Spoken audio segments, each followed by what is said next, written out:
बाबर का पूरा नाम ज़हीरुद्दीन बाबर है।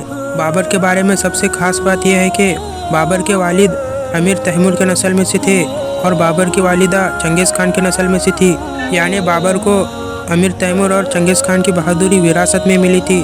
अमीर तैमूर की बहुत बड़ी सल्तनत थी, लेकिन अमीर तैमूर के इंतकाल के बाद उनके बेटों ने उस सल्तनत को कई हिस्सों में बांट लिया था। उस बटी हुई सल्तनतों में एक सल्तनत उज़्बेकिस्तान की भी थी।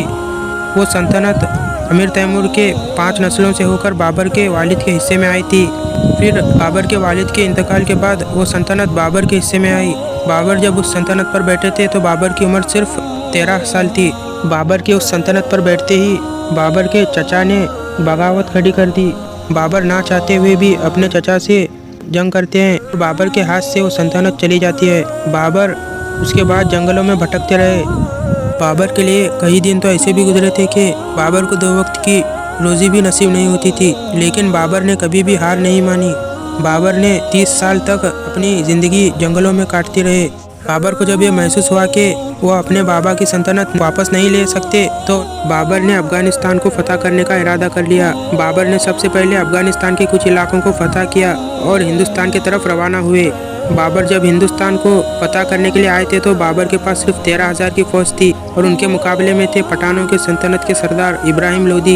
इब्राहिम लोदी के पास 1 लाख की फ़ौज और कई हज़ारों के तादाद में हाथियाँ थे। इब्राहिम लोदी को लगता था कि वो बाबर को आसानी से हरा देंगे। ज़हीरुद्दीन बाबर के पास इब्राहिम लोदी के मुकाबले में हर चीज़ कम थी, फ़ौज की तादाद भी कम थी, लेकिन इसके बावजूद बाबर को लगता था कि वो इब्राहिम लोदी को हरा देंगे। जब पहली पानीपत की जंग शुरू हुई तो इब्राहिम लोदी ने बाबर की 13,000 की फ़ौज को देखकर अपनी सारी फ़ौज को एक साथ हमला करने का हुक्म दिया। बाबर ने जब देखा कि इब्राहिम लोदी की सारी फ़ौज एक साथ आ रही है तो बाबर ने अपनी फ़ौज को तोपें चलाने का हुक्म दिया। उस वक्त तक हिंदुस्तान के किसी जंग में तोपें इस्तेमाल नहीं हुई थी। जब बाबर के सिपाहियों ने तोपें चलाना शुरू किया तो उसकी गरज से ही हाथी पागल हो गए। इब्राहिम लोदी के ही सिपाहियों को कुचलते हुए चले गए और इब्राहिम लोदी के सिपाहियों में भगदड़ मच गई। बाबर ने जब उनकी यह हालत देखी तो अपनी 13,000 की फ़ौज को एक साथ हमला करने का हुक्म दिया और उस जंग को फ़तह कर लिया। इस जंग में इब्राहिम लोदी भी मारा गया। इस जंग को फ़तह करते ही बाबर ने मुग़ल सल्तनत की बुनियाद रख दी थी। ये जंग फ़तह करने के बाद बाबर पूरी शान से दिल्ली के सल्तनत पर बैठे और वहाँ के सुल्तान बने। उस वक्त दिल्ली के किलों पर लोदी के ख़ानदान का ही राज था। बाबर ने लोदी के माँ को यह कहकर सारे किले खाली कर लिए कि वो किसी को कुछ नहीं करेंगे। बाबर के दिल्ली के सल्तनत पर बैठते ही बाबर के सामने जो सबसे बड़ी मुसीबत थी वो था मेवाड़ का राजा राणा सांगा। राणा सांगा बाबर की सल्तनत को कबूल करने के लिए हरगिज़ तैयार नहीं था।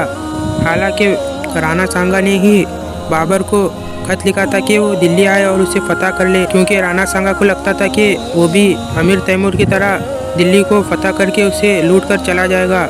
राणा सांगा ने उस खत में ये भी लिखा था कि वो इब्राहिम लोदी के खिलाफ बाबर की मदद करेंगे, लेकिन राणा सांगा ने कुछ मदद नहीं की थी। इस वजह से बाबर भी राणा सांगा से नाराज़ थे। दिल्ली की सल्तनत पर बैठने के 1 साल के बाद राणा सांगा और बाबर के बीच में एक बहुत ही खतरनाक जंग हुई, लेकिन बाबर ने अपनी अक्लमंदी और तोपों के इस्तेमाल से बहुत जल्द ही उस जंग को अपने नाम कर लिया। राणा सांगा ज़्यादा देर तक मैदान जंग में नहीं टिक सका और बाबर ने बड़ी आसानी से राणा सांगा को शिकस्त दे दी।